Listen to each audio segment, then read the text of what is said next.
I started writing to people like David Lynch. David Lynch stands out for me because he was my mentor. What I remember very vividly when I first came to Los Angeles, that was really the beginnings of reality television. I was offered to do reality television. I did not want to do reality television. At that time, especially, it was very difficult to do reality television and still be taken seriously if you were going to do motion picture, which is really my primary uh, discipline. That's a good question, too.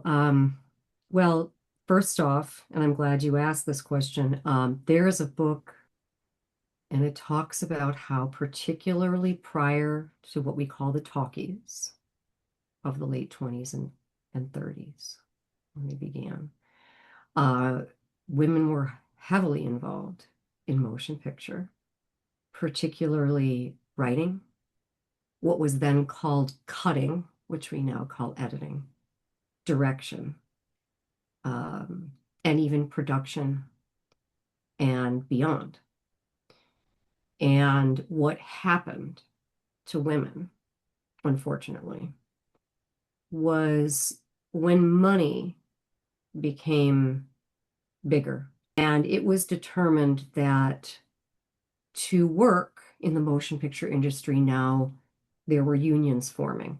I'm not against unions, by the way, but unions started forming, and women were excluded from those unions.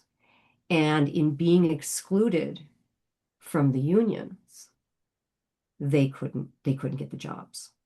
They couldn't get the jobs, and they were basically pushed out of a lot of jobs beyond obviously acting. And I think it depends on the context. I think there are instances where it's important to identify a female filmmaker, F-rated, and I think there are instances where we don't need to look at that. I think that that's why, again, it goes back to context, I think really matters. Context matters because when it's meant to uplift and further filmmakers and women filmmakers in particular, attempts at physical exploitation, um, refusing to accept a direct directive. This is the way it needs to be. This is what I want. Being taken seriously, being accepted, whether it's writing. When I shared Breath of God to someone and said this is about one of the most remarkable women in history, before I even told the rest of my pitch, they said, "Who's going to care about that?" And also I made a decision. So democracies, as they say, democracy is great in theory. When you're in a film set and the money's flying out, it's like, okay, I just I just finally said, look, I said, I am a menopausal woman who's earned the right to make this decision. This is the decision we're going forward. And everybody was like, like Yeah. shocked that I did that. I'm like almost like gotten to the point where it's like, really? Do how is that even real? Because the numeric projections, especially now with the way the industry's changed and is constantly changing, I'm like, you guys, I don't know that that really applies anymore. Much less name talent, which I again have no problem with. But if you talk to most young people, they don't care. They don't care anymore. They don't care who this person was or what commercial they were in, or it's the story is the star. And really the story has always been the star. We have stars and we've always, in Hollywood history, we've certainly had that too, but struggle sometimes with the way the business has changed and the thinking. And I hear so many people say, oh, and I don't even like what's out there. And I'm thinking, well, because the decisions that are being made are not based on story. Maybe it's based on money, nepotism. Okay, right there, I will not refer to an image of someone created with AI as an actor or actress. That's a very good question. Now, Orson Welles recently was quoted. I saw the quote he recently quoted. He was quoted, and I recently encountered the quote where he said, "There is no overacting as long as it's true." The demands that are sometimes made on you. Um, I have on my wall The Actor's Vow by Elia Kazan that starts with, I will take my rightful place upon the stage, and ends with, I will raise my voice, I will be heard. Those are good questions. And I want to say you're asking really good questions.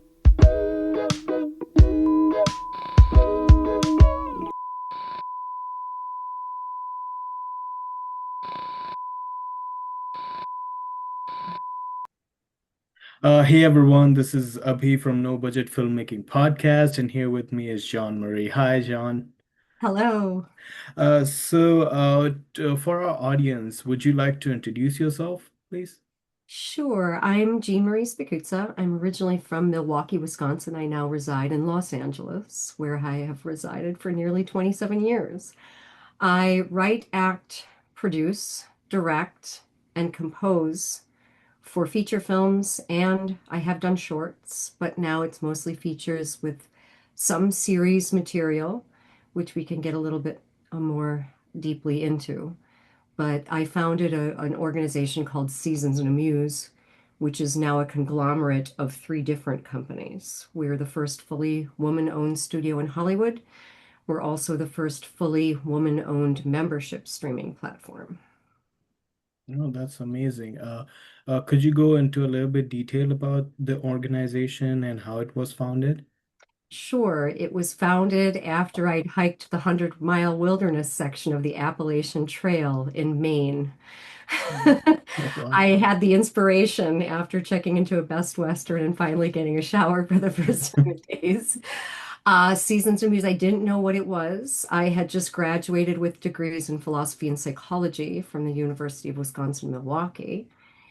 And I had no idea what exactly I was going to do, but something about Seasons and Amuse. And what came to me was because changes and inspiration creates unique communication. And there was something about that I thought, I think I'm going to make my own company. And that kind of snowballed into publishing and graphic design and product development and motion picture, which I knew I wanted to do at a certain point by like 96, 97. So I'm dating myself. It was quite quite a while ago, but I've been in the arts pretty much all my life. And I don't know, I think artists feel this way more than the what we'll call the suits, the executives, but I think artists tend to be very multi-genre, multi-dimensional, multi-disciplinary, and not just having to feel like they have to stay in one thing. So I think it was a very natural progression. We ended up being a seven division arts and entertainment corporation that then became studios and also a limited liability company that's kind of our holding company. So hence the conglomerate. Yeah. Hmm. And any notable work you want to mention? Well, we've released a short film called Field Day that is part of the archives for Vietnam research. Although it was made during the Iraq occupation in the early 2000s, it flashed into those elements. And then also The Scarapist, which was a multi-award winning feature, our first feature, a thriller and true crime. And then we did Night Rain as our second feature. And now we're working on projects Making Angels and Vamp Out and another called Breath of God. Absolutely. And how many wonderful ladies have joined your cause? That's a great question. Yeah. You know, with Night Rain, we had something like at certain points in time, we had over 45, 48 people on our set in a given day. And we mostly work with independent contractors as opposed to employees because it's a project per project basis. But there are a great number of very talented people we've really had the pleasure of working with. Yeah. That's so amazing. So how did you got into this industry at the very beginning? The beginnings were I started writing to people like David Lynch. David Lynch stands out for me because he was my mentor. Oh, wow. So he started mentoring me before I even moved to Los Angeles. And so by the time I moved to Los Angeles, he as a mentor, and then I started meeting a lot of people within music, production, acting, writing, just about every sphere. I was doing some featured extra work in television and movie and music video. I was in this what became a very controversial music video for P Diddy, Would You Hate Me Now? I was actually in that video. Okay. We went out to the desert in Palmdale very early in the morning, and we're all dressed up. I was doing a Mary Magdalene, and it was pretty amazing. It was a pretty interesting experience. That was within the first couple of months I lived in LA. So yeah. Um, yeah, that's that name is means something else now. It means a lot. It means a lot. I also worked with Tim Curry on a project called Jackie's Back, and that was a very interesting experience. He was great. He was so professional, and I imagine he still is. He was just so great on set. Everybody was. That was a wonderful experience. Everybody was really working very closely together. It wasn't as hierarchical as it can be. It was very democratic, that set. And I learned a lot. I learned a lot. In fact, it was that location where we shot the scene that I was in at the Wilshire Ebell Theater that years later we ended up filming for our Making Angels teaser. So it's just interesting how things can come full circle. Yeah. So how did you and how did you and David Lynch got into touch with each other? I reached out to him because I knew that I wanted to make a movie and was making a movie about a woman from the 12th century named Hildegard von Bingen, who is an abbess and a visionary and a theologian and um, the first person to write a full-length musical play and many other accomplishments. And he had produced and released a compact disc called Lux Vivens. And when I saw that in the window of a shop in Milwaukee, Wisconsin called High Winds, something clicked and I said, David Lynch, who's obviously I've already knew his work from Twin Peaks and was just hugely amorous of his work. He's such a talented artist. He was, and in my heart still is. And I reached out to him. I reached out to him through his production company. He had been shooting out The Straight Story in Madison, so there was the Wisconsin connection there too. And something just clicked. And I thought with that kind of a shared interest, I wanted to reach out to him, and I did. And he was always great. He was always so great. Okay. Since you have seen us in the most respectful way possible, but since you've been in the industry for a significant amount of time, what changes have you seen? Oh, What changes did you like and what changes you didn't like? those are good questions. And I want to say that you're asking really good questions. And I Thank know you. that sometimes the good questions are not the easy questions. So Yeah. I really respect your courage in asking. Thank you. Um, what I remember very vividly when I first came to Los Angeles, that was really the beginnings of reality television. I was offered to do reality television. I did not want to do reality television. At that time, especially, it was very difficult to do reality television and still be taken seriously if you were going to do motion picture, which is really my primary uh, discipline, is motion picture or format, you could say too. So I was not I was not thrilled with reality television, the direction it was headed, but I'm going to say this clearly. I'm not against it. It's just not something that I opted to do. It's a very specific kind of discipline or modality of entertainment that I'm not really interested in.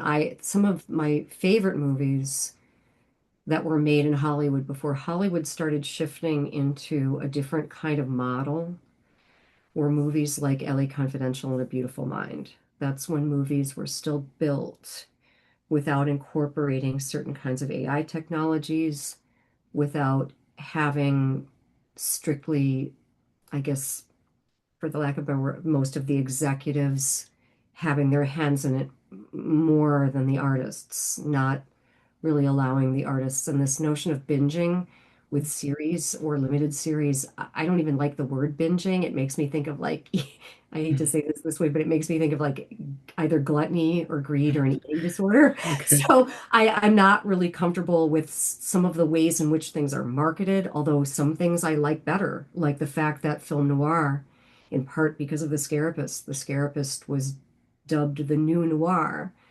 by a publicist named Jeremy Walker, who handled very prestigious low budget projects like Blair Witch Project and Paranormal Activity. And in dubbing it that and in utilizing that in our marketing at a time that people didn't like the word noir, it was considered to be non-commercial.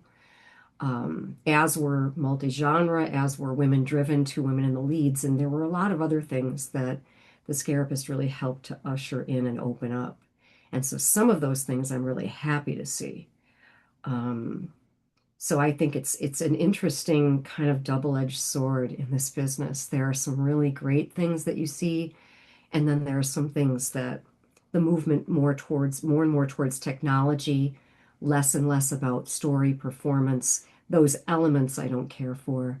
But I still see filmmakers, like Anna Biller, for example, who are coming out with some really interesting stuff and aren't just following a format or a template.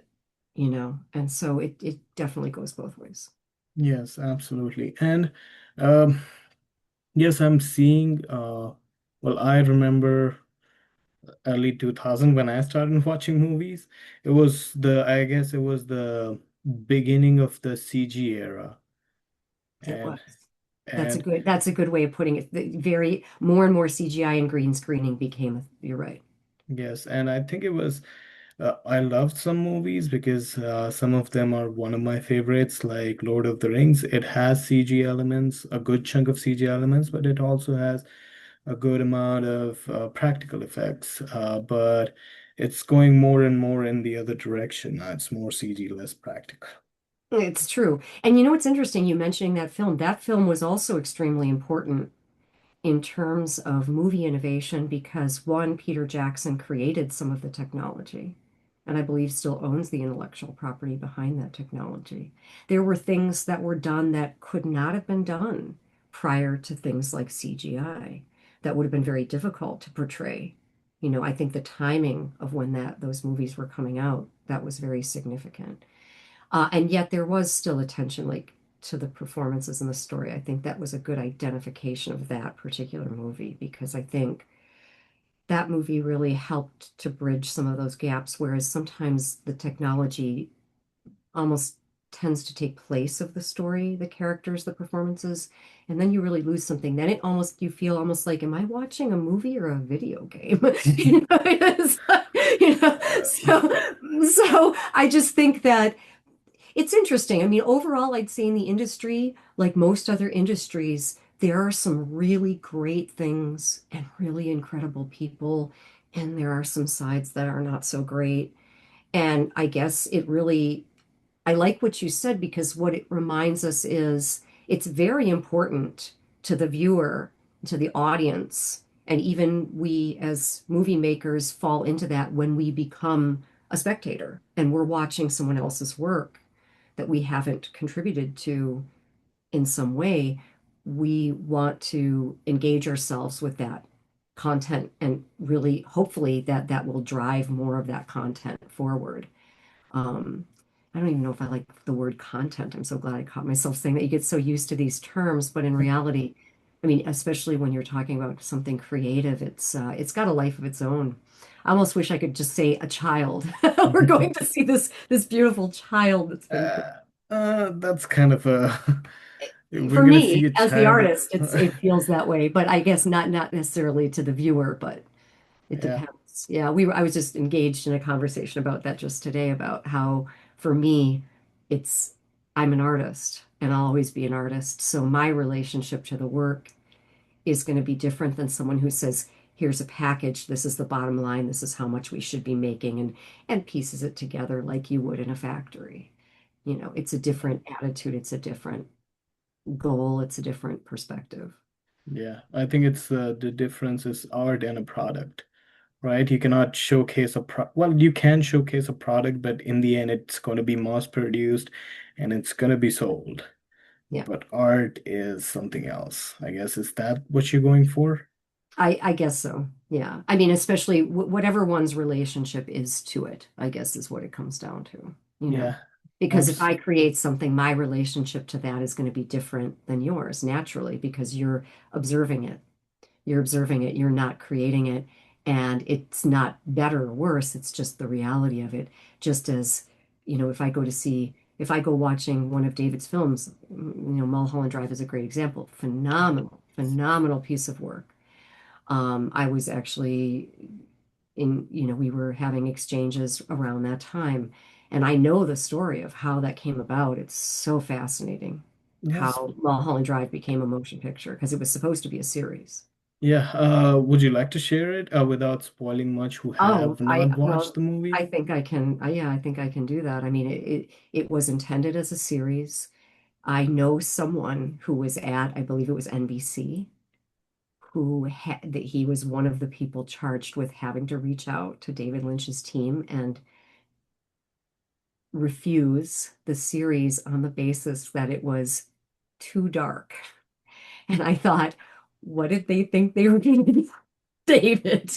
But that really happened. And so it was and it had already been kind of back and forth. And Naomi Watts has explained this as, she was ready to drive her car off Mulholland Drive or something herself because the emotional turmoil of it's on, it's off, it's greenlit, it's not, you know.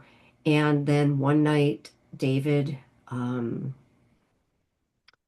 just had this revelation and said, I know how we can do this, meaning I know how we can do it as a motion picture. And he called in his assistant, Gabe Hope, who started dictating what became the screenplay for Mulholland Drive. And that's how Mulholland Drive was born.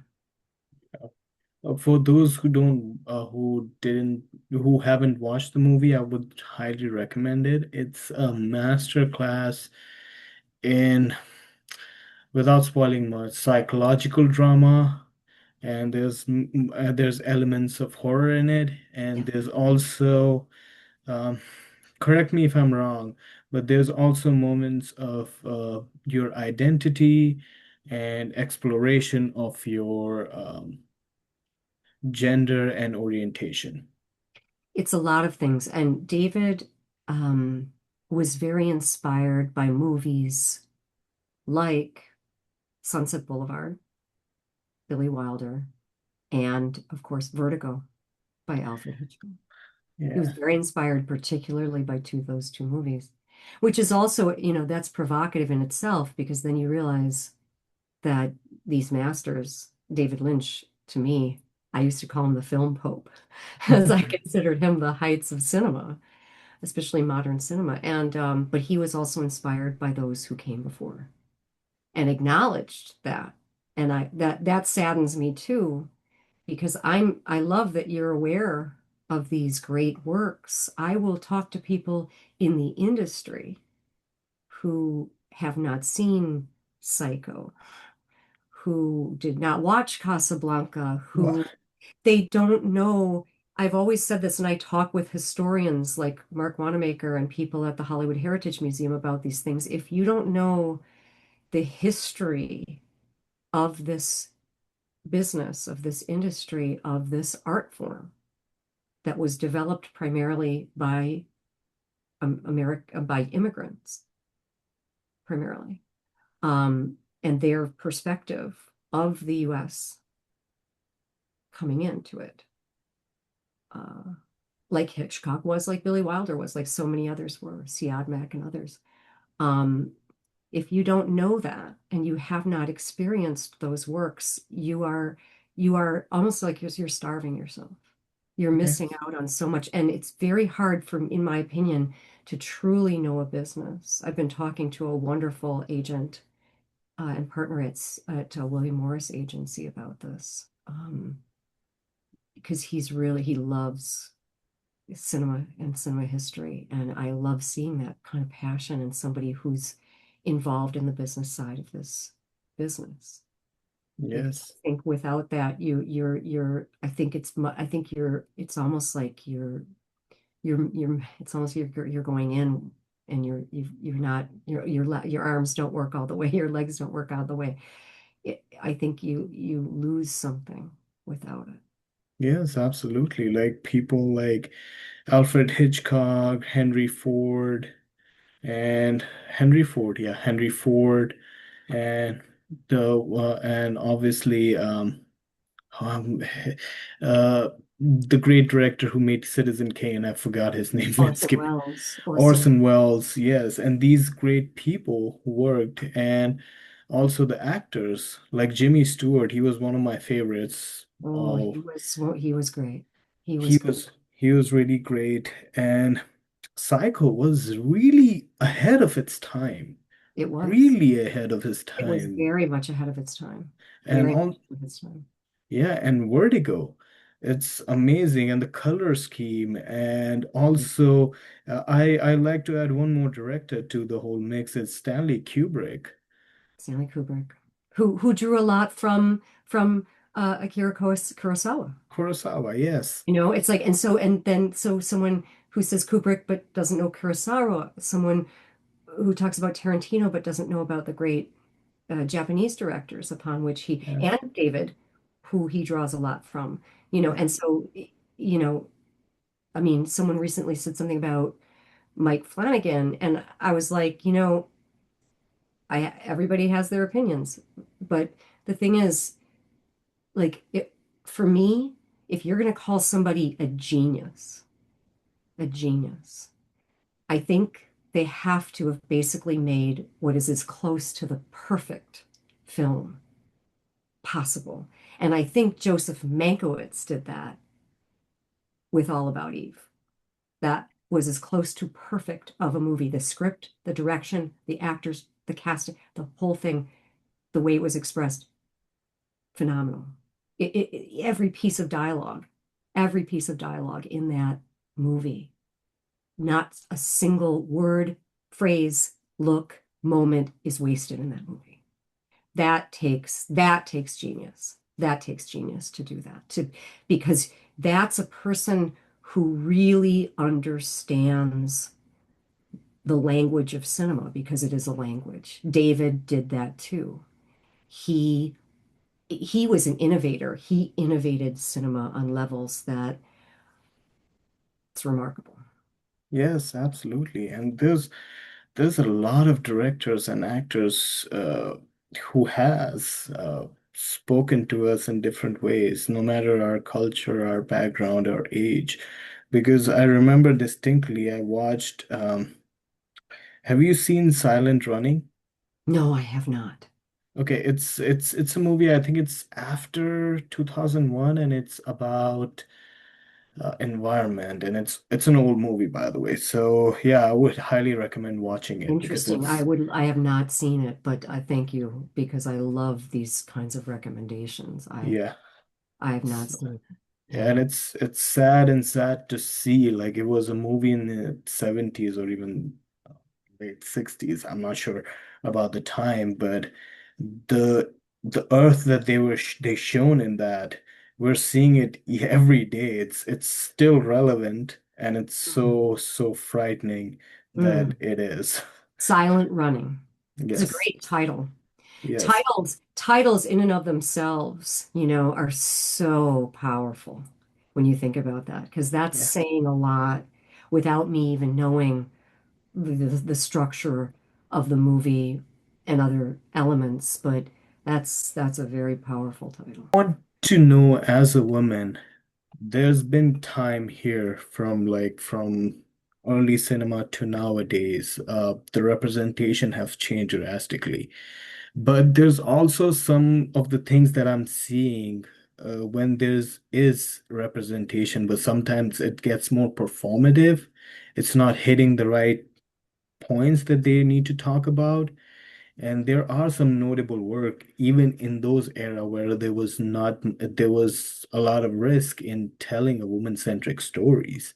So what do you think we have improved on, and what do you think we should still need to be improving on? That's a good question too. Well, first off, and I'm glad you asked this question, there is a book that was published, I believe it was within this past year, by Mary Mallory called The First Women of Hollywood. And it talks about how, particularly prior to what we call the talkies of the late 20s and 30s, when they began, uh, women were heavily involved in motion picture, particularly writing, what was then called cutting, which we now call editing, direction, um, and even production and beyond. And what happened to women, unfortunately, was when money became bigger in the industry, and that was basically really with the talkies. With the talkies came Wall Street, big banking. New York, New York was where now the business, not the manufacture or production, but the business of motion picture in New York became huge. And it was determined that to work in the motion picture industry now, there were unions forming. I'm not against unions, by the way, but unions started forming, and women were excluded from those unions. And in being excluded from the unions, they couldn't get the jobs. They couldn't get the jobs, and they were basically pushed out of a lot of jobs beyond obviously acting. We've already always seen women actresses, but in terms of influence, story, and so forth, that changed. Now what we're seeing is this sort of new renaissance of women. Linda Obst wrote a great book called Hello, He Lied, and Other Truths from the Hollywood Trenches. She was one of the few women producers in Hollywood at the time, along with Sherry Lansing from Paramount. And she talked about how women were natural producers. And Jodie Foster has talked about how she thought about writing because women weren't directors. This is not that long ago. This is within the last few decades. And yet Jodie Foster went on to become a very exceptional director with movies like Little Man Tate. And now there are, I mean, Chloe Zhao, whom I've met, Chloe Zhao, Amber Seeley, who I also know, Jen McGowan. Um, there are many talented directors. They were there, they did exist, but now they're being given more opportunities. It's still a struggle, but it's there was a point, I think by the 40s, 50s, where there was one woman in the DGA, Dorothy Osner. That was it. Now you've got, Julie Dash, the first, I believe, actually, I think she's the first Black American to be nominated for a DGA award. I think that was for the Rosa Parks story with Angela Bassett.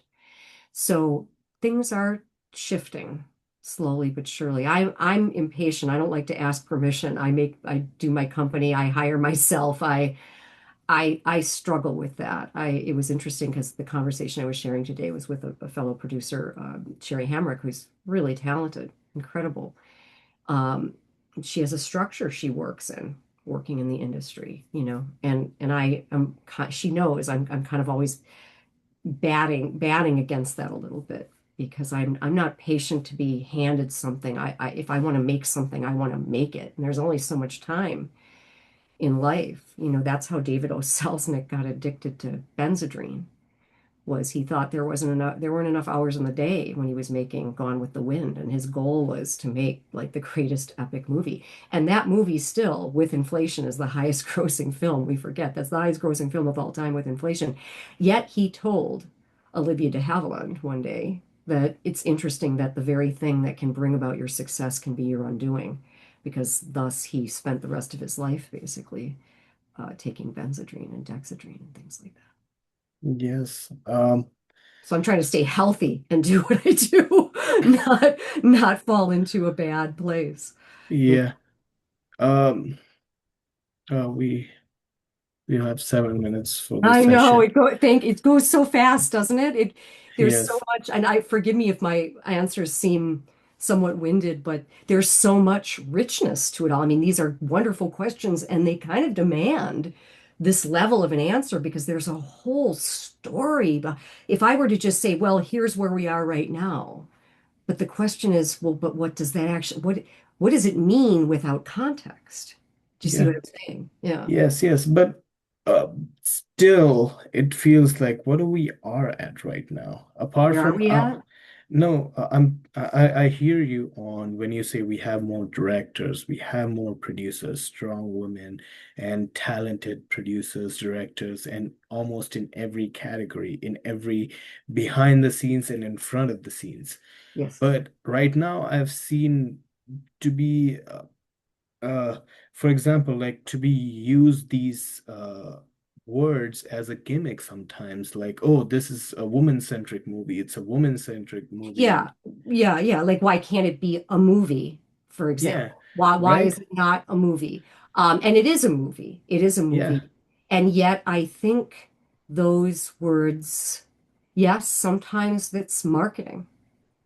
Um, Sometimes it's simply an identification. When I met Peter Bogdanovich, who is an old school gentleman, I said to him, I'm a lady director. Someone said, why did you have to say lady? I said, yeah. because Peter Bogdanovich was in the process of kissing my hand like an old-fashioned gentleman in the most respectful way.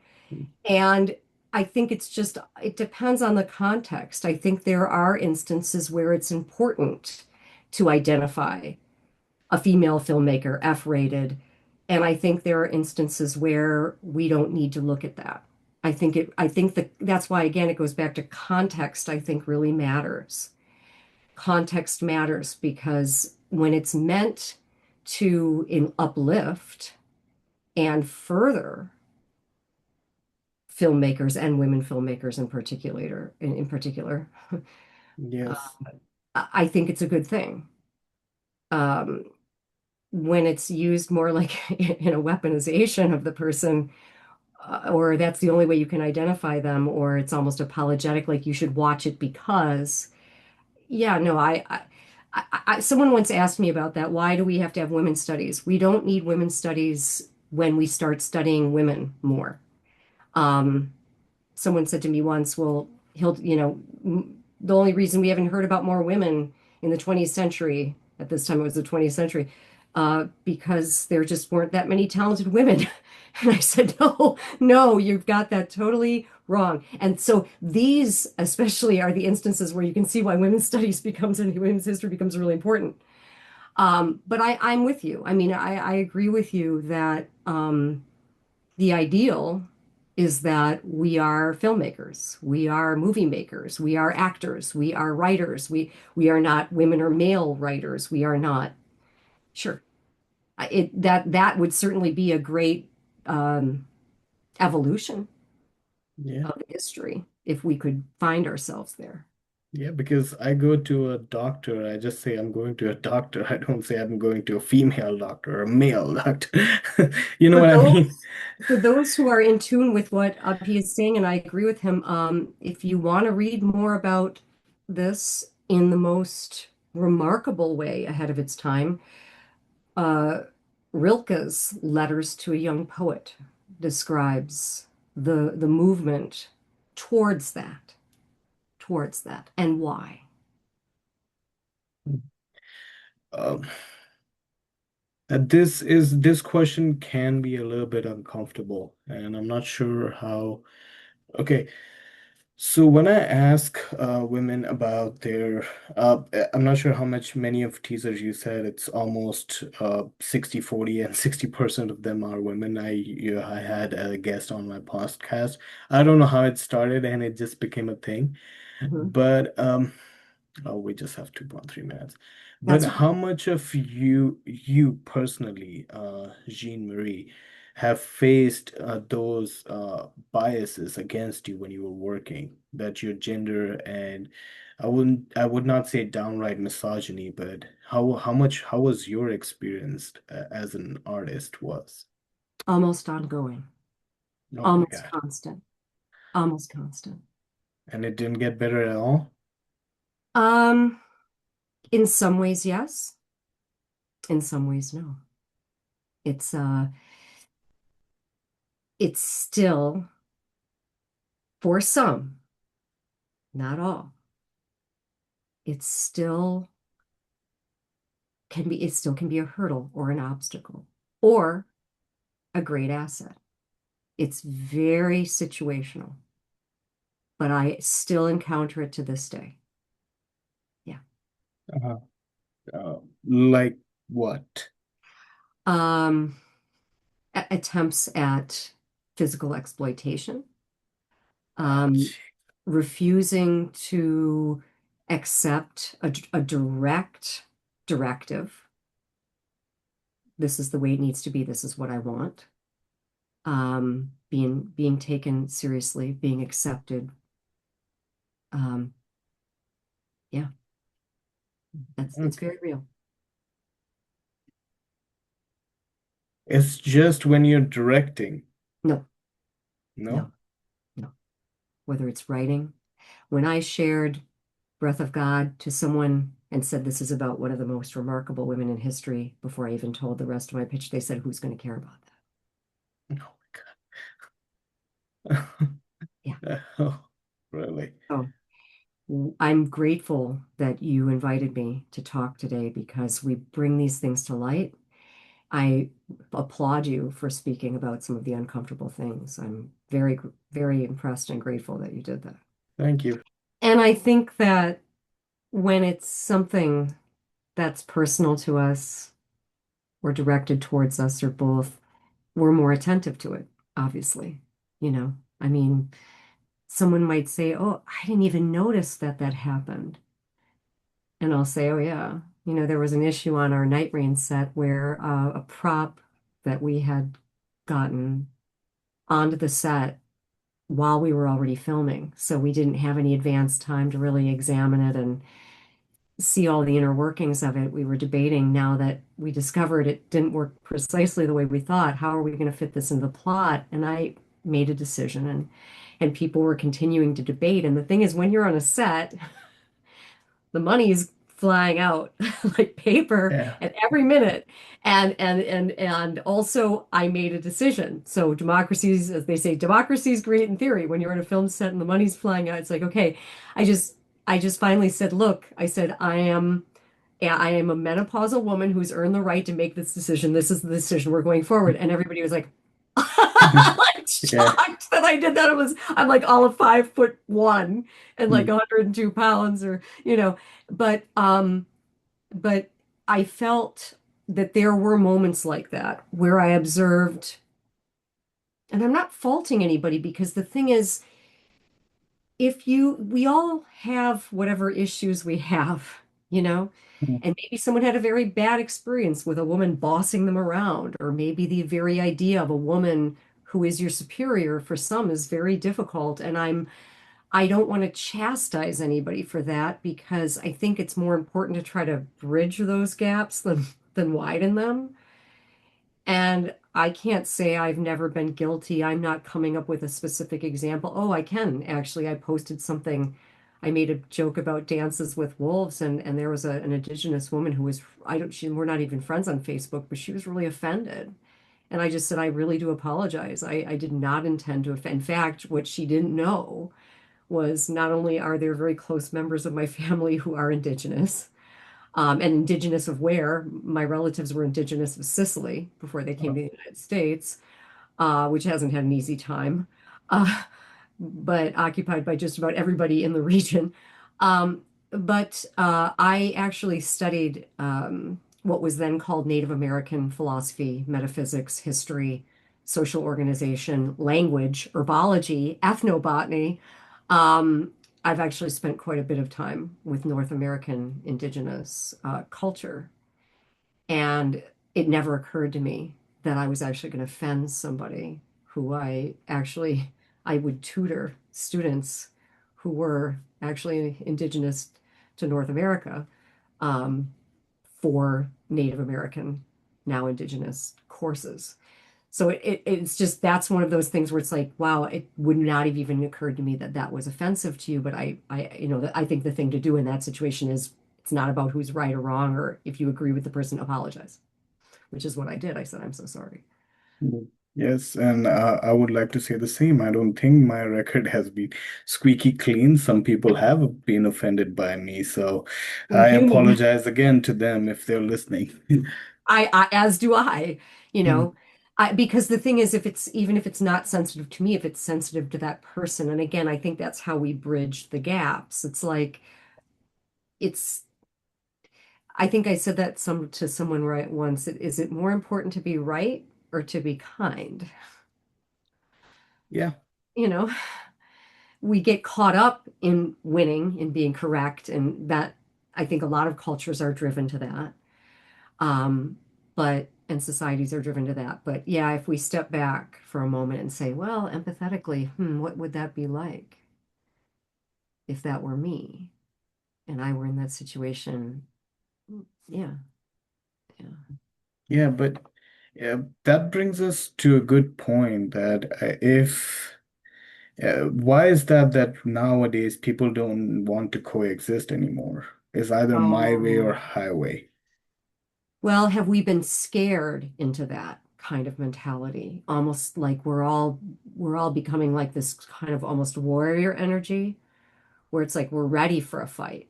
We're almost ready to be offended, or we're ready for a fight, or we're ready to be upset or afraid, or, maybe you make a good point because maybe we could learn from that.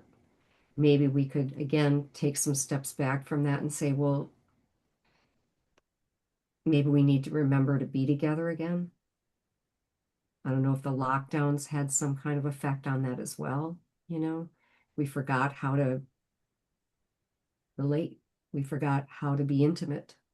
We forgot how to be vulnerable because you cannot, you don't get, you don't, you're not able to engage with another person truly if there isn't a willingness to be vulnerable. Let's face it.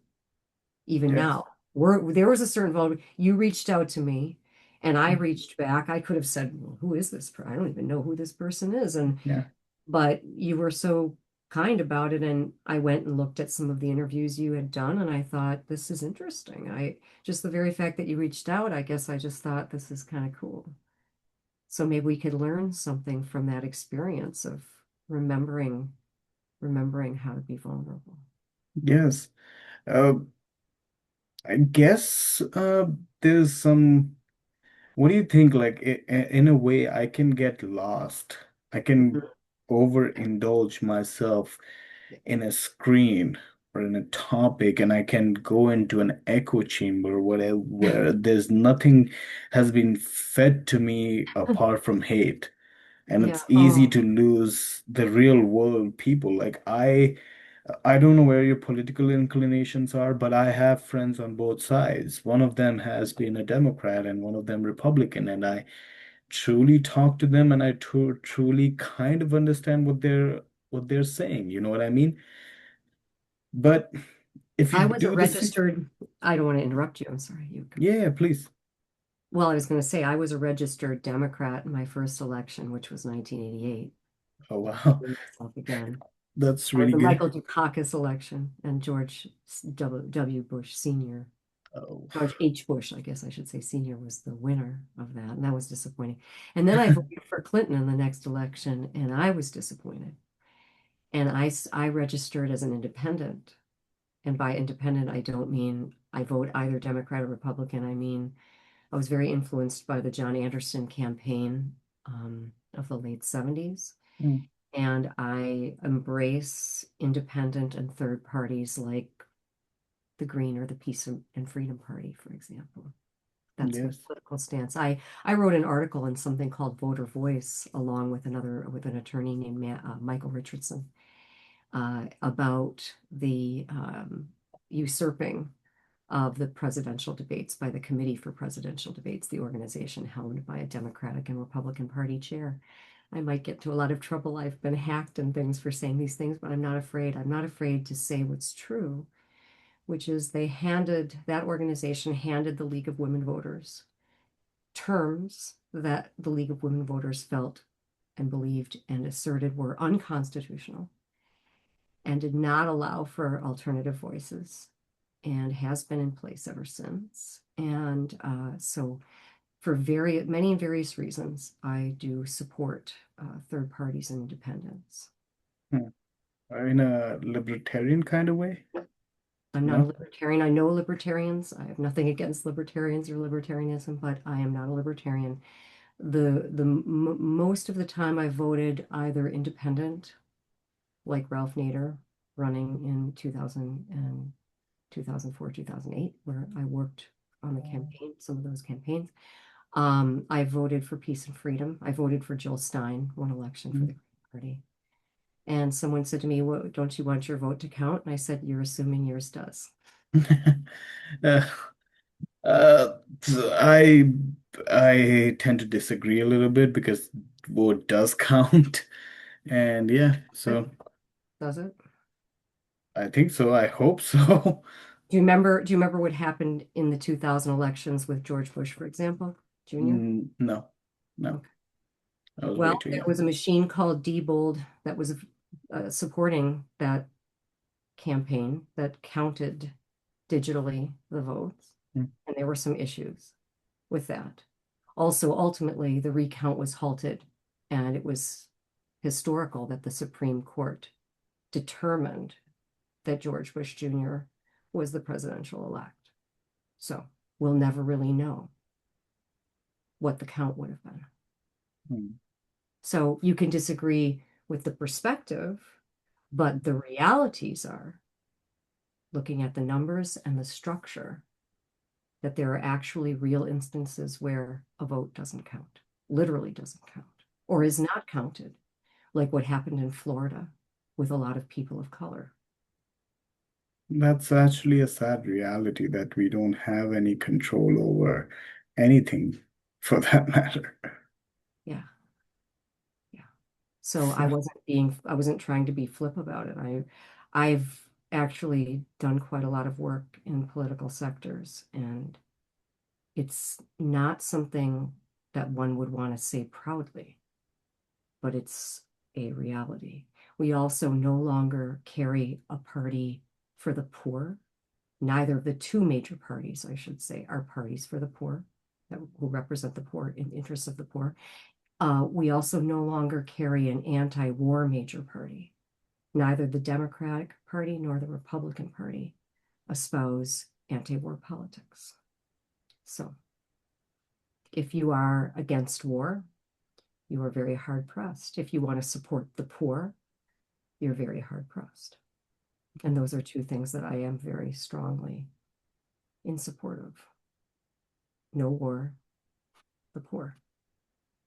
The poor, I absolutely agree with you, but let's say I have to challenge you on that one if you don't mind. I don't mind at all.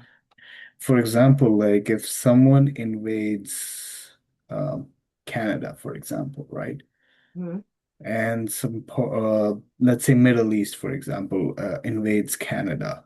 What do you think we should do? They should defend Well, themselves, right? I didn't say they shouldn't, but here's the problem. Now, the Catholic Church I'm a member of Hmm. espouses that war is a last resort. I'm not saying I espouse that, but that is what the Catechism says. Now, do we employ war as a last resort, or do we employ war as a money-making business? I'm going to say the latter. And All the time? A lot of the time, an overwhelming amount of the time. We do. We do. Mm. And it can. However, wars are not made in the current times by individuals or individual groups. They're often waged by entities much larger than those groups. There is a political motivation, there's a monetary motivation. I think it was Pope Francis who said war, and I'm not quoting directly, I'm paraphrasing, war could be ended or done away with. But there are powers who profit, who refuse to end it. So there is always an alternative. It's interesting because I was just speaking about this with someone. The way things are, let's say in the scope of the universe, light travels a certain distance and speed. That's the way things are. Mathematically, 2 and 2 is 4. We can agree on that. Okay.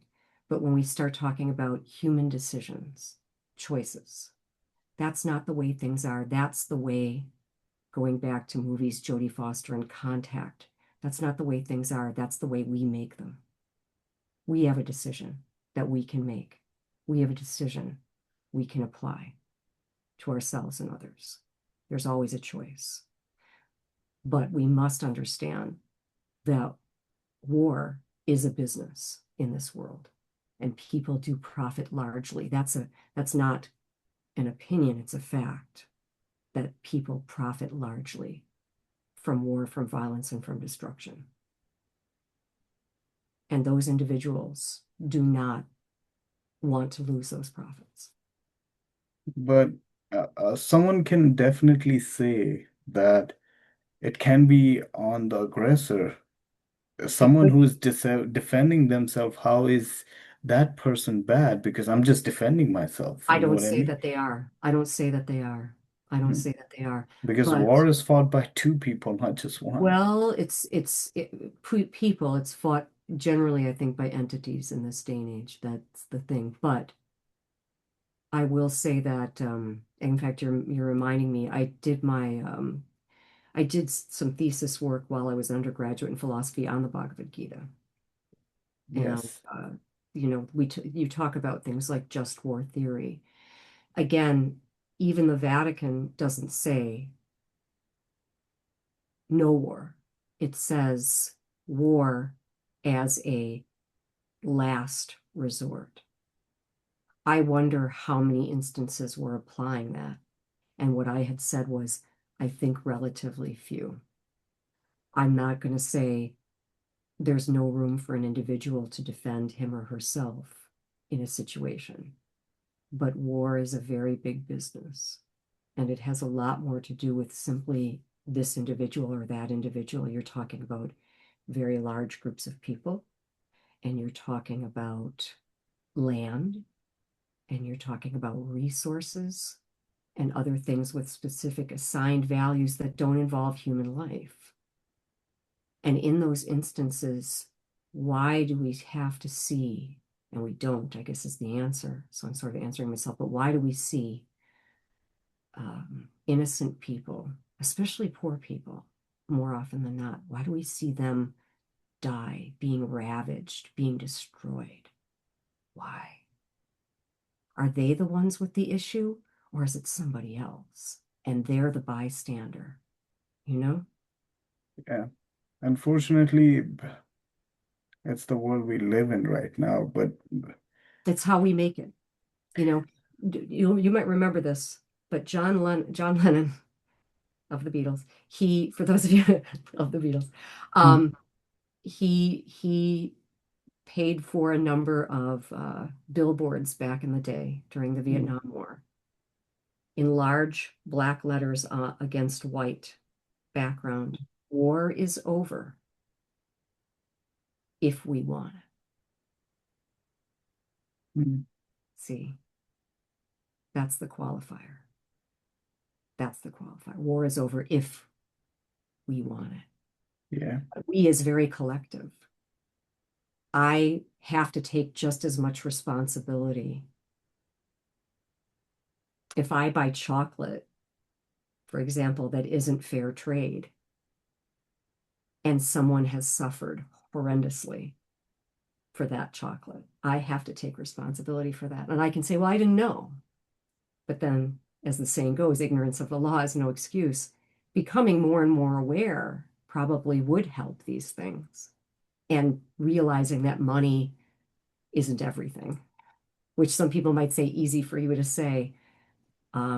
But I've been in difficult situations, as I think a lot of people have financially, and I'm not saying it's nothing, but I'm definitely saying it's not everything.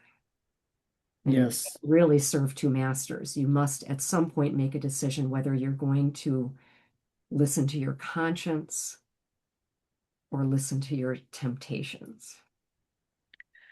Yes. But most of the times, it may be harsh, but unfortunately, in most of the times, poor people are always the collateral. I'm not sort of talking about just war. And you know, you're right. See, and it breaks my heart to hear it because I know that it's true.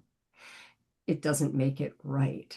Yeah, I'm not And saying it it doesn't, makes I it. know you, and I know you're not, and it does, and that's the key. See, what you're saying is so true, and it doesn't make it okay. And what can we do about that? And contact Jodie Foster. It's the the world as we understand it, the human world, it's how we make it. No one forces us into these decisions. We all collectively make decisions. And we are capable of making those choices. We're afforded that freedom to make those choices. In in some ways and sometimes in other ways. Anything, I cannot say the word, but anything that pandemic has taught me was that sometimes no matter how powerful you are, some things like our whole world stopped for almost Yep. 6 months for an Yep. year. And we were Uh, longer over here. You guys were, yeah, I remember. yeah, I live in Oh, LA, oh, by the some way. things are not within our realm of decision. Yeah, A virus, and now it's pretty much understood that that virus was generated in a lab. Um, but it got out, and yeah, it sadly it hurt and or killed a lot of people. And it wasn't even as imagine what it was like during the Black Plague when the Black Plague wiped out a third of Europe. yeah. You know, So, so some things you're right, some things are absolutely not our choice, but that's the interesting part because some things are. I can tell you, I can actually give, in fact, I can even cite you an example hmm, because Hildegard von Bingen had over, well over 100 people in her care by the time she died. hmm, She was an abbess who founded two monasteries for women in the Middle Ages. And she employed a theology, philosophy, if you will, a religious philosophy, that she did take into consideration others, even under extreme duress. My philosophy has always been to do that when I have people on my set, for example. And there's a lot of talk about stress and pressure, and the money's going out, and you don't know what's going to happen. Um, I think it was Hildegard who said all of salvation is contingent upon turning away from oneself to contemplate the other. And like all other things, it takes practice. The inclination is exactly what you described, to go into ourselves in those moments, especially because we're afraid. It's natural. It's not unnatural. It's very natural. It's a survival mechanism. But we are creatures not exclusively built on survival. We're also for survival, we're also built on choice, decision, free will, thought, reason, heart, conscience, capabilities, creation, artistic capabilities.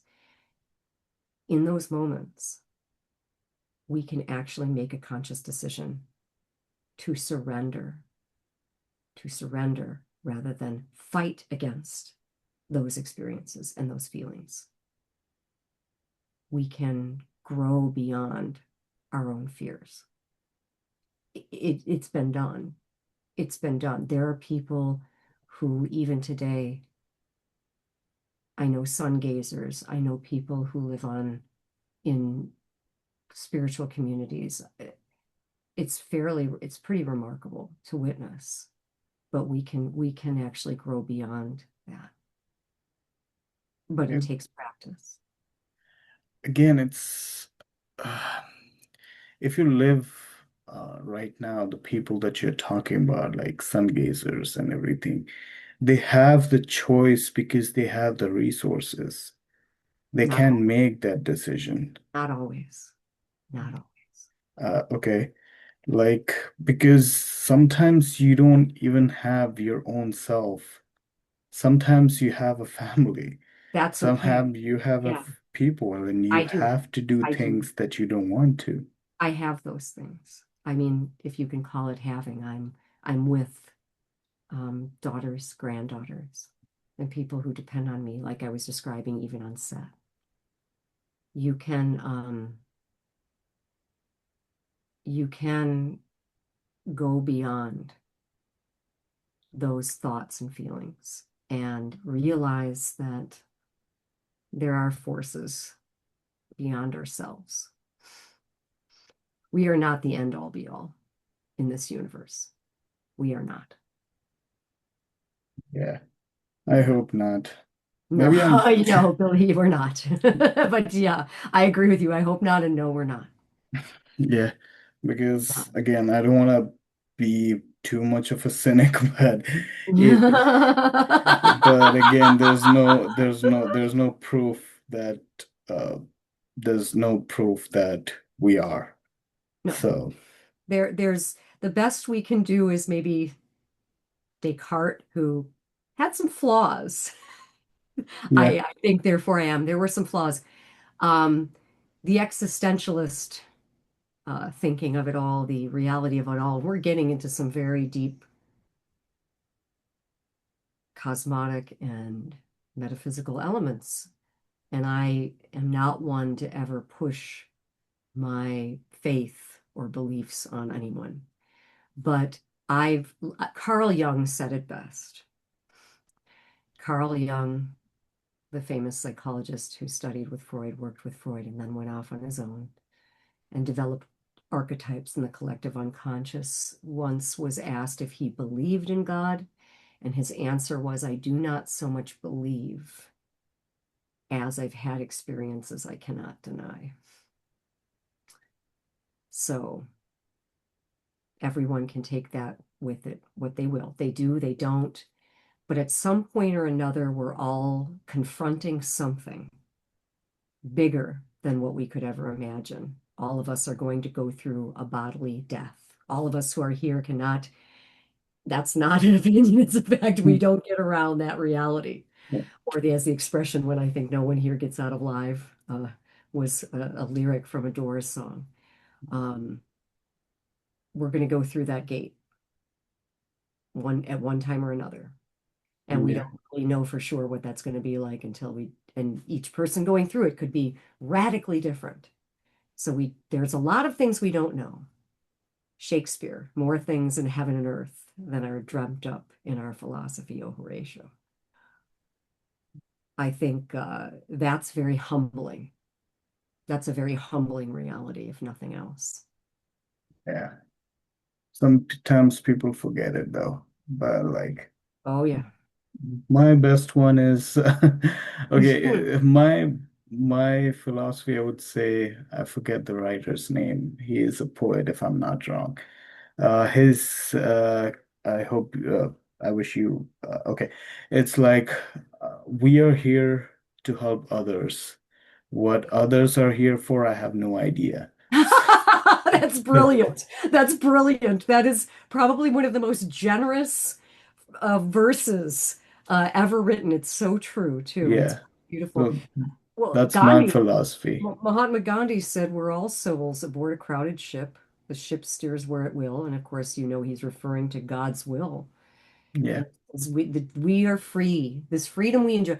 We're free to choose the manner in which we accept the lives we've been given. Yes. Yeah, But that yeah, was one of my areas of study was comparative religion. yeah. It's It's beautiful. It's beautiful. yeah, yeah. Traditions of the world are beautiful. They're all beautiful in their own right. And I was born Yes. into one and you were born into one. And I asked questions within that, but I found my way. I sat down one afternoon and read the entire Gospel of John in one sitting and said, I'm a Catholic. I wanted to dance the streets and naked, and just tell the whole Yes. world how beautiful God is and how deeply in love one can find oneself. And I don't know what I would be or what I would do without that. And that includes in this business, in anything, in anything. I was called to make a movie about Hildegard von Bingen and titled it Breath of God. If that gives you any idea of how I really ultimately came into cinema and am still here with that frame of mind and with that place of heart. And I just don't know what I would do without that. I don't say that everyone has to be that or do that or believe that, but I personally, for myself, this is my path. This is the path I'm on. Yes. And that's uh I forgot my point what I was making, Oh, but I'm so sorry. I sure, didn't sure, mean sure. No, no, it's completely on a fine. little But bit, but yeah, I we are saw the having a movie. I saw that conversation. movie when it came out. That I think was like 8 hours long, the Mahabharata. I saw all the parts of the Mahabharata. That I don't think it was a movie, it was a There was TV a movie. series. There was a movie that came. Well, we saw it as I saw it as a movie at a place called Oriental Theater in Milwaukee, Wisconsin, and I think it was like literally like 6 or 8 hours long. I think it should be more than that, but sure. I don't.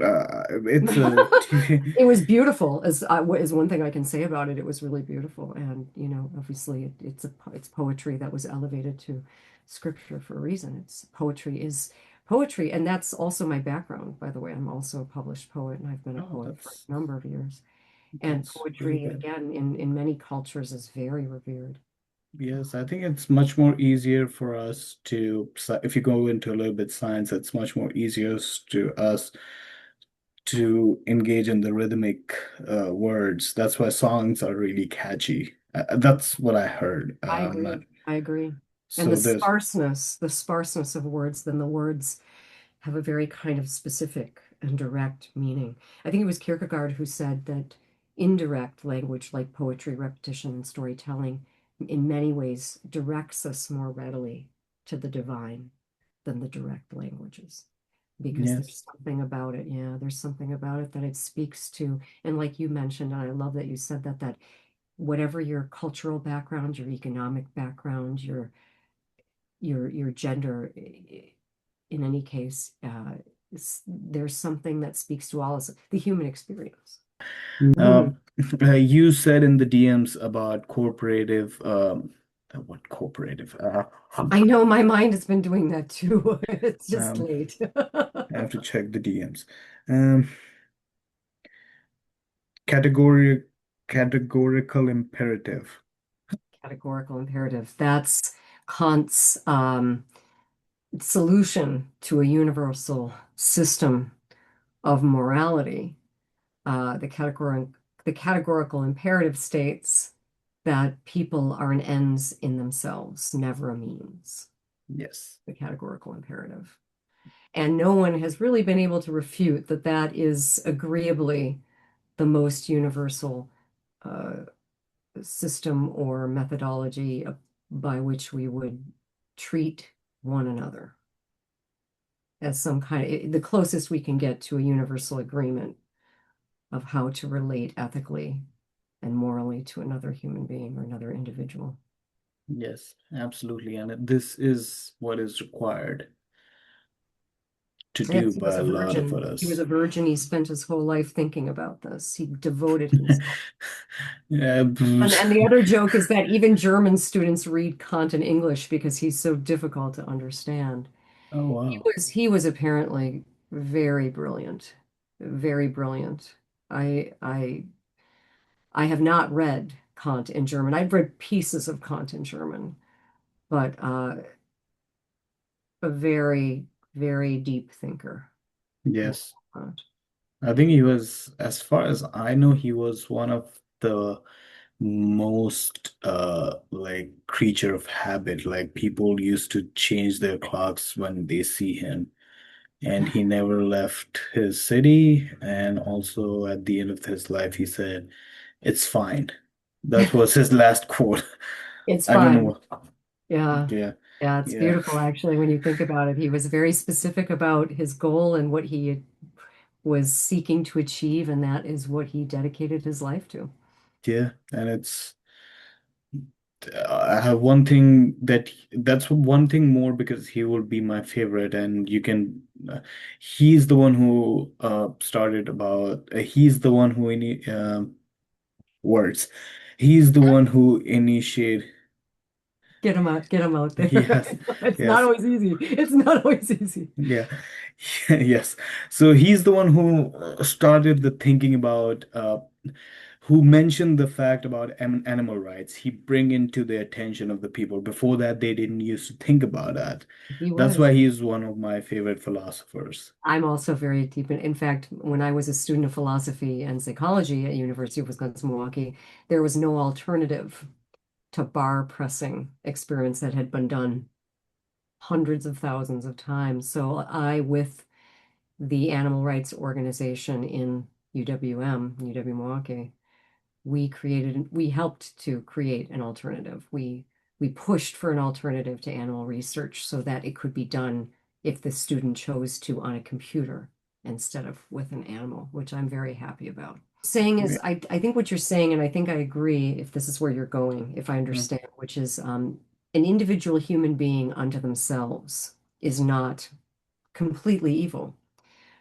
Evil comes in forms. I personally don't consider individual human beings evil. That's how I cast actually Katie Colleton in The Scarapist because I asked her the question, do you think people are evil? And she said, no, I think they're capable of evil.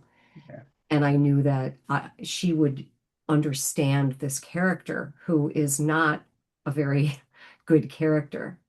But what I wanted to avoid was the notion that she played it as if I'm evil. In fact, the way she played it was the way I wanted her to, which is I believe in what I'm doing, which is Mm. unfortunately the way most antagonists and adverse characters do behave. Yeah. They say, I do this because this is who I am and this is what I do, and I'm going to commit to that. But not because I think I'm bad. Um, maybe in fact, it's not, I think it was a wonderful book that was made into a movie, Il Nome della Rosa, In the Name of the Rose by Umberto Eco. It was made into a movie with Sean Connery and Christian Slater, among others. Ron Mm. Perlman was wonderful in that film as well. Oh, Uh, and the line in the movie, like the book, it says, unfortunately, the step between ecstatic vision and simple frenzy is all too brief. So when someone believes so fervently in themselves or what they believe, in fact, my friend David Schreiber once said to me, what do you think that would be like to have such confidence that you were never, ever feeling or thinking that you were wrong, to have that level of certainty? And my response was, Hitler. And he said, oh my God. See, that's why our vulnerability as human beings is important. We have to remember yes. who we And are. We're not the absolutely. beginning and end. We're not the alpha and omega. We're not the universe itself. We're not, as some people have said to me. One friend of mine once said, well, I'm God. And I said, really? I said, you're the one I've been praying to all these years. Make a tree. He said, not like that. I said, so your God is more resembling a human being. You've just reframed and restructured and redefined the word. Got it. Oh, he said, you don't understand. I said, I understand more than you probably think I do. Yes. But There's a lot of danger in that thinking. That's a very dangerous place to stand. I think it's a yeah, as you said, I completely agree with you. It's a dangerous place to stand because again, it comes with the it comes packaged with the for me at least, it comes with packaging of the that I'm better than people. There you And go. that's in any way, shape, or form, it's bad. The moment you feel like you're better than someone, that means you're more important than the other guy, and that's And the you want to end. know, Abby, what else it does? It separates us Yes. and it isolates us from others to think that way. And that's also a very dangerous place to stand. People have asked me, like, what do you think about this? I'm kind of getting involved in this group or this kind of psi, or, there are so many avenues now for spirituality as it's deemed, not necessarily religion. And my response to that is, well, you know, spirituality isn't always benevolent. I'll say that demons are spiritual. The ghost of Ed Gein is spiritual. Spiritual does not necessarily entail benevolent.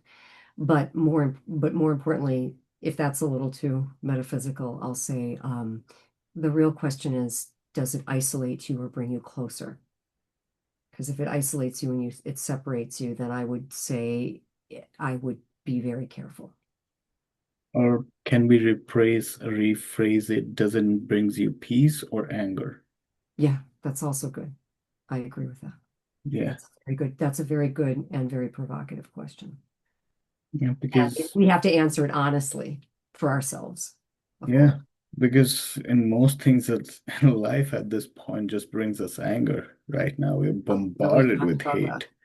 Full circle, we talked about that. And I think some anger is absolutely reasonable and justified. If someone tries to grab me and my anger is going to kick up, or they Mhm. say something offensive. But when anger is employed to cope with fear rather than facing the fear, to inadvertently divert it from us, from dealing with it, from facing it, then it becomes kind of a crutch, I think. Anger can be a crutch for that reason. And that was something I discovered, I know, during my studies, the awareness that, oh, I was studying philosophy of mind at the time. And I remember saying to my professor, well, there's definitely rational and irrational emotions, rational and irrational anger, rational or irrational sadness. Can be a fine line, but that's why exploring the reasons becomes very important. Yes, and yeah, absolutely. So we talked about your philosophy. We talked about yeah, uh, Terrence Malick, by the way, the great Terrence Malick, the filmmaker, The Thin Red Line, Tree of Life, he was a student of philosophy. He was a yes, student of philosophy. A lot of filmmakers that has come up, like, oh, didn't you study film? I've always had some issues with solely studying film or solely studying writing or solely studying acting. Nothing wrong with studying them, but what are you studying about? Because those avenues of expression are about life. yeah, So what about life? I love that you brought up Immanuel Kant. I love Immanuel Kant too. I think there's yes, something so precious. There's a spoken word piece where I mention him jokingly, but I think that's just great.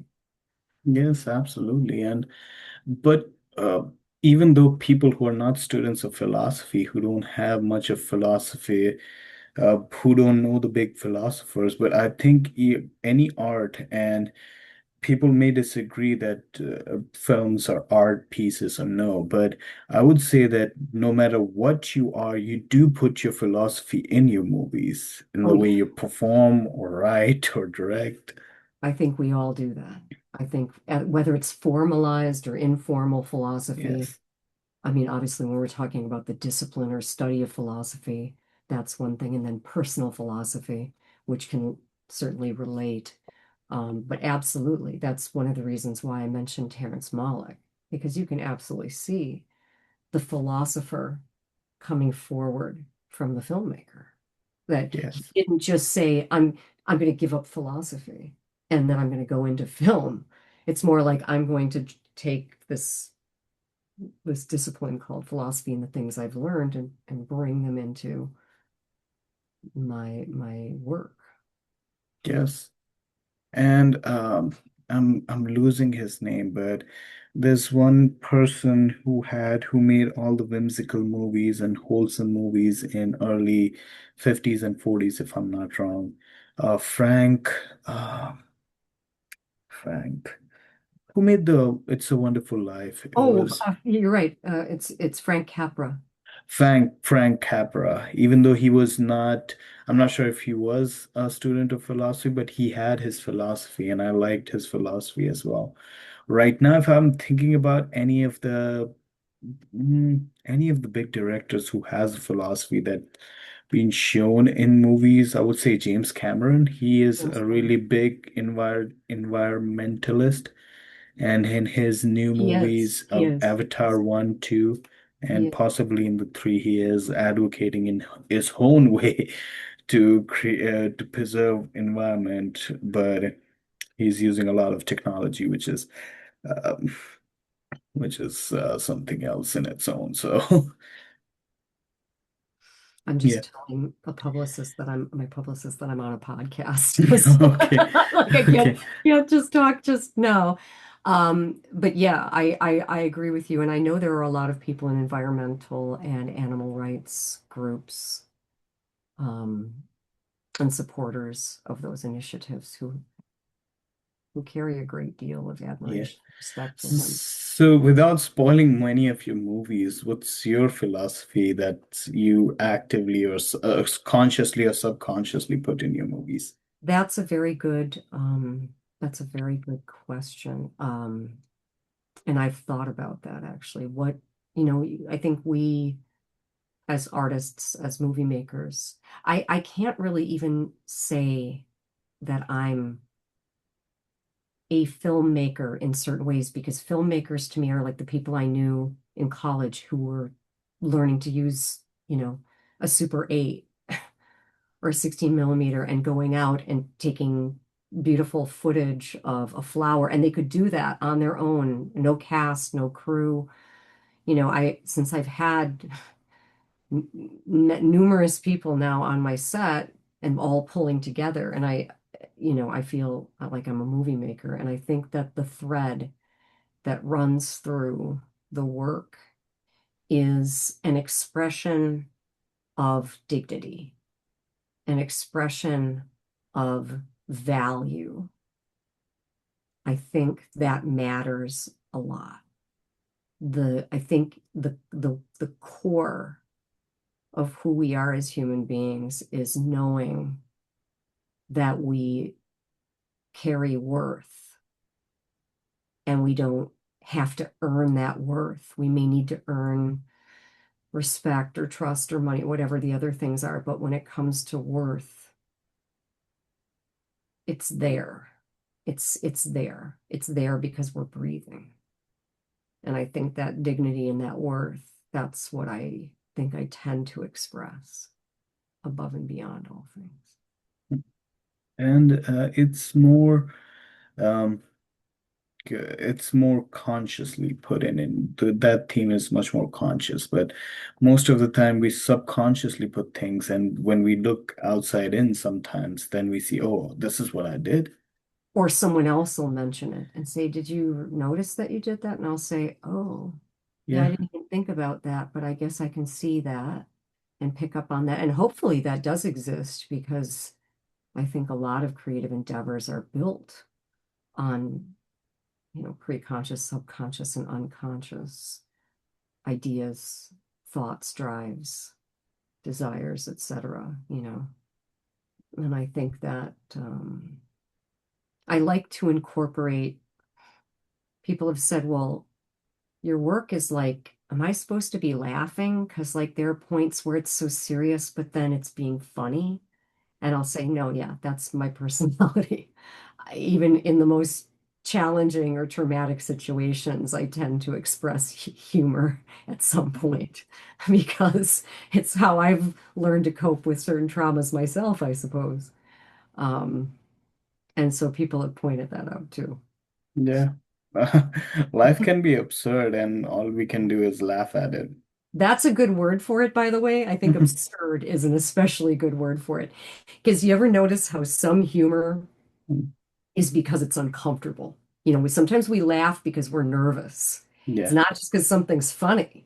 Yeah. Sometimes we encounter a contradiction or an irony and we're like, oh, you know, Yes. Yes. it's like very Yeah. uncomfortable, Yeah. very uncomfortable. Oh God, oh my Yeah. God. And you Yeah. can't, something inside of you just almost can't, you're like, I don't know if I'm supposed to be laughing. That's that. And I think that's interesting because I've noticed that for some people, that's very hard for them to take.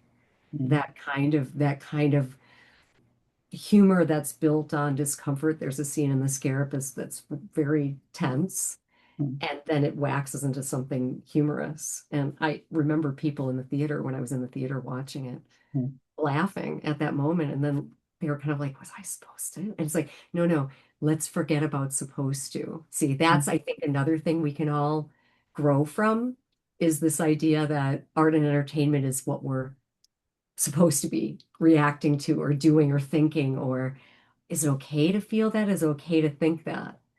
And the answer is, if you're feeling it and you're thinking it, the answer is yes. That's provocation is a good yeah.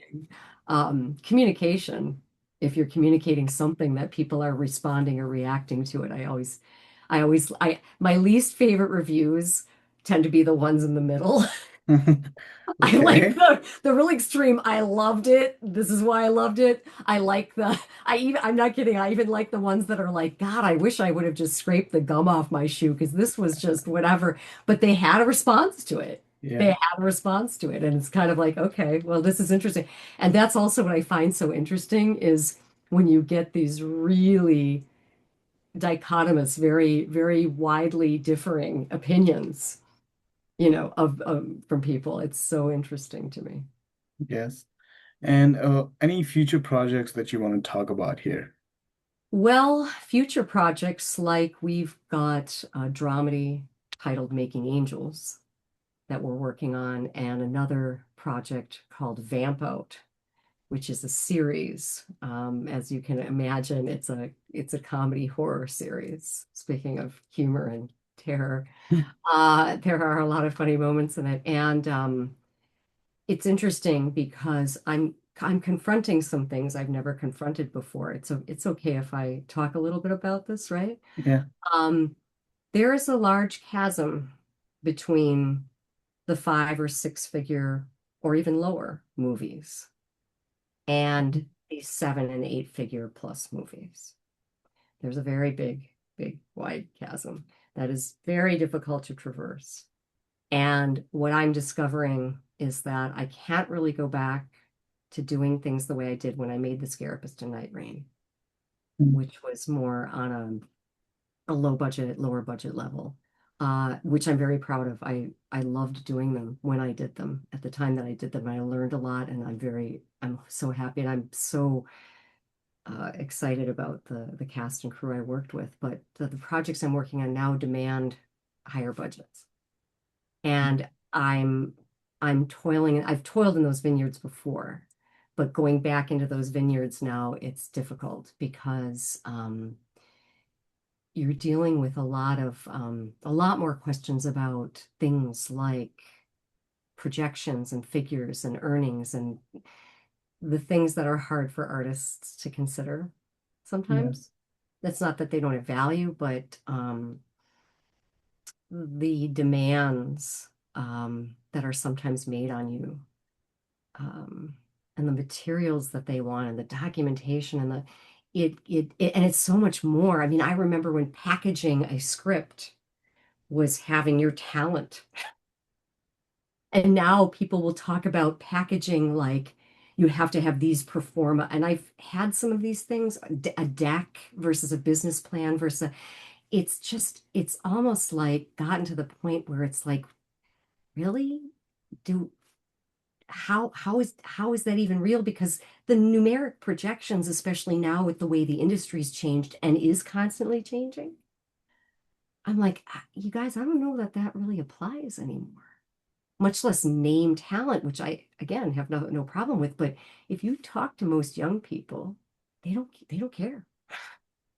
They don't care anymore. They don't care who this person was or what commercial they were in, or it's the story is the star. And really, the story has always been the star. We have stars, and we've always, in Hollywood history, we've certainly had that too. But Samuel Goldwyn said it very well. The producer Samuel Goldwyn said, I can take Cary Grant, who is one of the biggest names in this business at the time he was. And he said, and I can put him in a movie where he's in a serious drama portraying a surgeon, and people won't go out to see it. They won't accept him in the role. They like him in His Girl Friday, they like him in Holiday and some of these other wacky films, or even some of the more serious dramas or thrillers, or North by Northwest and so on. But um, the story really matters to people, and you don't hear as many people talk about it. And that, in fact, they won't even tell it. They won't even necessarily read a script. And I'm like, but isn't that the basis? Yeah. So I struggle sometimes with the way the business has changed and the thinking. And I hear so many people say, oh, and I don't even like what's out there. And I'm thinking, well, because the decisions that are being made are not based on story. Maybe it's based on money, nepotism, what your package, and all these things. And it's like, but what about, I think it was Hitchcock who said there are three things you need for a great movie: the script, the script, the script. What about the script? Yeah. And I think that's a bit concerning for me as a writer. I'm a writer as well. And someone said to me something about AI and, actors and writers. I was like, no, no, I'm not going to use that. No, I'm not going there. I'm not, I'm not trying to pledge and become a poster child against AI if people want to use it, but I won't use it for a variety of reasons. There are going to be there already are legal implications and other things, but I'm an artist. That's what I do, and that's my craft. And I don't I don't want or need a machine to step in for me, you know. So Yes. it's interesting. And that's going to be a lot of topics of conversation. I'm sure you've already heard some of them about AI and things like that. Yes. That's we're even getting beyond now green screening and CGI. And that was a different consideration. Now we're looking at actually people say, oh, it's never going to replace well, don't be surprised if that's what AI companies are working towards. And that Yeah. is a concern that people have. Yeah. We talk about AI in almost every of one of my podcasts. I So bet. It's well because you see how big it's become. You see how big it's becoming. yeah. And I know attorneys who are top in the field of copyright and trademark law. And people will say, well, AI right now can't claim copyright because only people can hold a copyright. Only human beings can create something that's copyrightable, intellectual property. Well, that's something that AI developers are working on and changing the laws. And so let's say I have a project where a third of it is completed with AI right now. And right now I can say, okay, I own that or my company owns that intellectual property. But years down the line, AI steps in and says, sorry, actually, we own a third of that. Yeah. And that can happen. And that so when people say, oh, I know what you're against because you're a purist. And I'm like, well, that's true, but that's not the only issue. There is a legal issue. There are intellectual property and ownership issues and everything else that are already being discussed in top law firms. So this is a very Yes. big deal what's going on with AI. Yes. And it's more in the phase like, I'm not sure, but in Instagram, have you seen AI actresses, AI Oh, models? okay. Right there, I will not refer to an image of someone created with AI as an actor or actress. An actor or actress is a human being who studies a craft, as I have, as many people I know have. That is a phantasm. That is an image of a human person who would be acting. That's all that is. That's not an actor or actress. You have to be a human being to be that. Yeah. Okay. Yeah, but that's one of the things that might be coming because It's uh, already come. Yeah, yeah, it's already here. It's already arrived. It's already yeah, arrived, and it's a big issue. And SAG has already come out, and some of the other guilds discussing that very issue. But yes, AI has been employed for some time. This is yeah, this is an issue. not brand new, but the discussion is becoming more prevalent. Yes. And Yeah, I don't want to end in that note. I want to end it No, in a let's find positive some note. other place to go. Well, But I think that one of the people who said it very well, um, and it was made into a movie with starring Henry Fonda, um, Grapes of Wrath. You know, it's in the book and it's in the movie. We're the people, and the people always go on. They can't lick us. They can't destroy us because we're the people. yeah, We can't, you cannot destroy that or who, which, I guess, depending on how we would say, you can't destroy the soul. yes, That's why you can emulate an actor, you can emulate a writer, um, you can emulate art, but art is made by people, by human beings. yeah, And you can't that it's nature and you won't ever change it. yeah. I heard somewhere today, like the best prop, best effect, best everything for a movie is an actor's face. You can, That's yeah, true. yeah, In fact, it was Ida Lupino, the actress who became director, Ida Lupino, who always said, particularly the eyes, look for the yes, eyes. She said an actor needs big eyes. yeah, You can see what is happening inside. Yeah, that's a really good point. I like that. I like the way you described that. yes, That was really good. That yeah, was really true. That's very true. yeah, A lot of because yeah, you're right. And oh, sorry to interrupt. What were no, no, you? I interrupted. I'm sorry. I think I interrupted. I'm trying so hard to be a listener. That's Um, fine. but I wanted to say you are on the right track because some of the people who came before us said the same thing.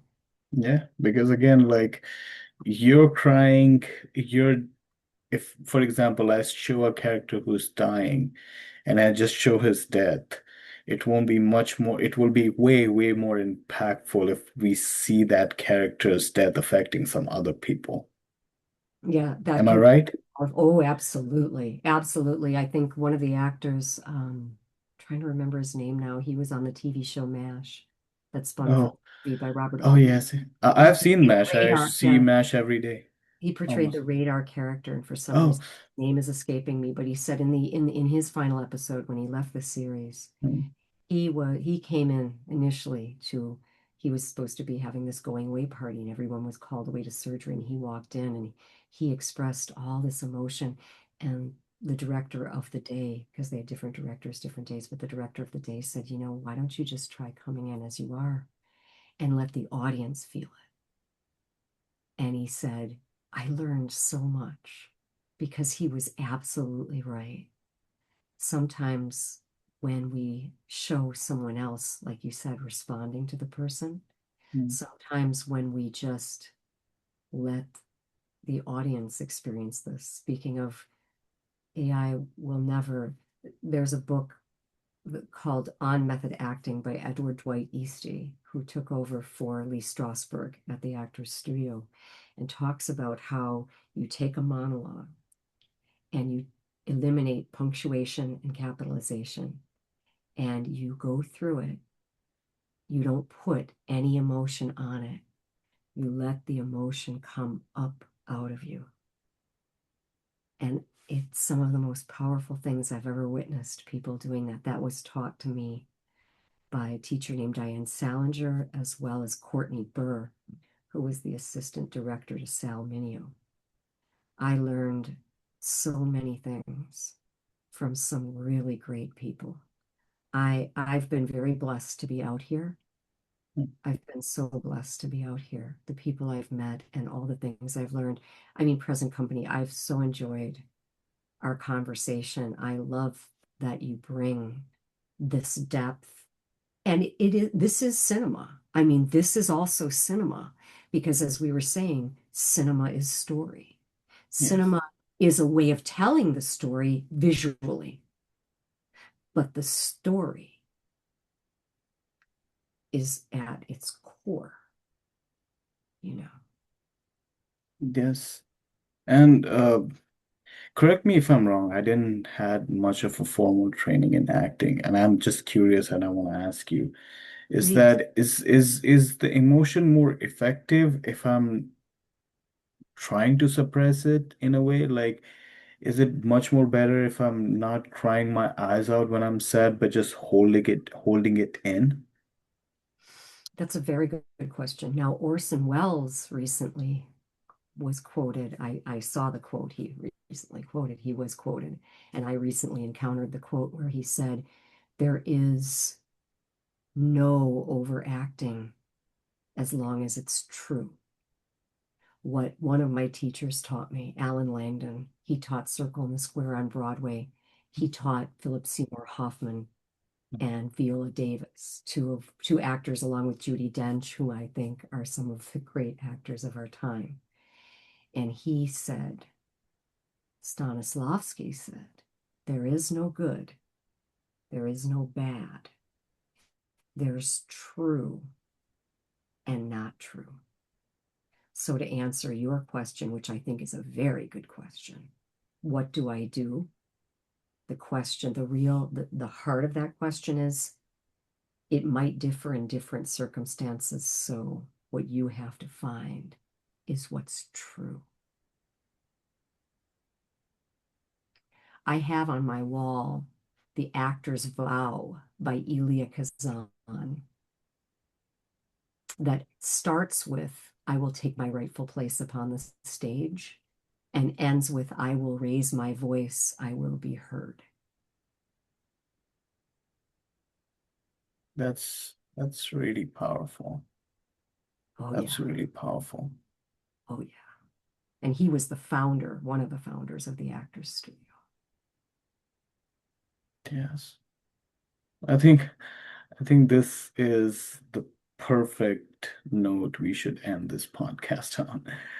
And I would love to have more 15 hours or 24 more hours of conversation. I won't get tired. I'm not sure about you, No, but I don't know. I'm loving this. I love this, and yeah, I'm very grateful to you. Um, Abhi, I'm really grateful that you reached out. yes, And I hope we're able to connect again. yeah, And absolutely. I've very much enjoyed it. I know you're going to have a task now to figure out what you, and you're welcome. Obviously, you have my consent and also my blessing to utilize what you feel. I trust your sensibility about what you want to convey to your listeners. And I know you mentioned there was something we need to do, an intro or Uh, something else. Outro, that's the outro. So it's Outro. just it's just like Finding a way to end. Finding a yes. way to end it. Okay. So we did it. Then we found it.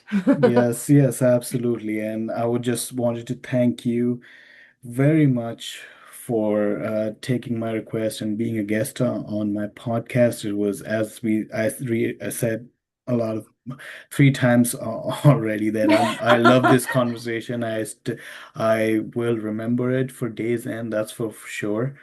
And I will obviously think about what we talked. So that's really grateful, and thank you very much for that. I'm grateful. And I don't think we're far away from what our hearts are telling us. I think Yeah. ultimately when you want good and it's really present, and that's at the core, that's what we're always seeking and working towards in our own motivations, just like the categorical imperative.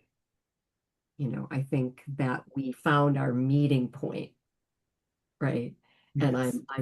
I'm grateful to you again for reaching out. And I also will be reflecting on this for days. I've so enjoyed this. I've Okay. so enjoyed this with you. I think you are very bright, and Thank I you. think you are a great thinker, Thank you. and that you celebrate your tradition with such an honesty Yes. is great. It's very moving. Okay. Thank Yeah, you very much. Thank I you very I much. thank you. I know we don't have much to, oh, we're almost out of time. So Yeah. I think it seems to me like you're on the right track, I guess, is what Thank you. I'm. Thank you very much. Yeah. I'm I just know it's waiting not for my easy. big break. I'm just Life waiting is for such a, my break.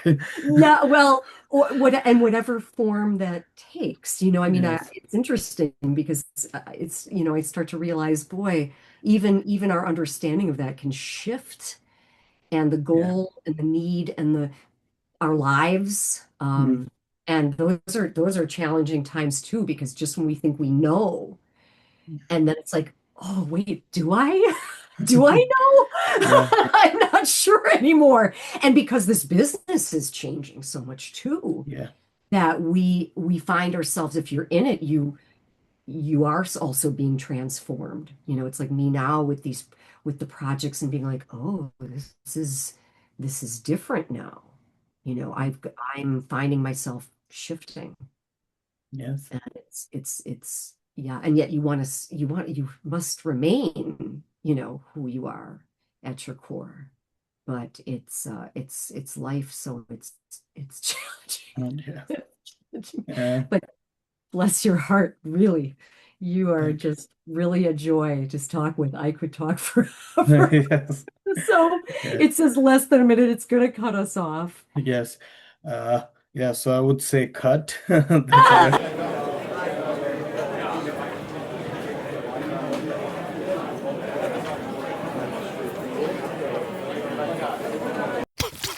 Please, please, I'm begging you. Please. I'm desperate. I don't know what to do. Please subscribe. Like, comment, and subscribe. Subscribe for more content. Subscribe to my channel.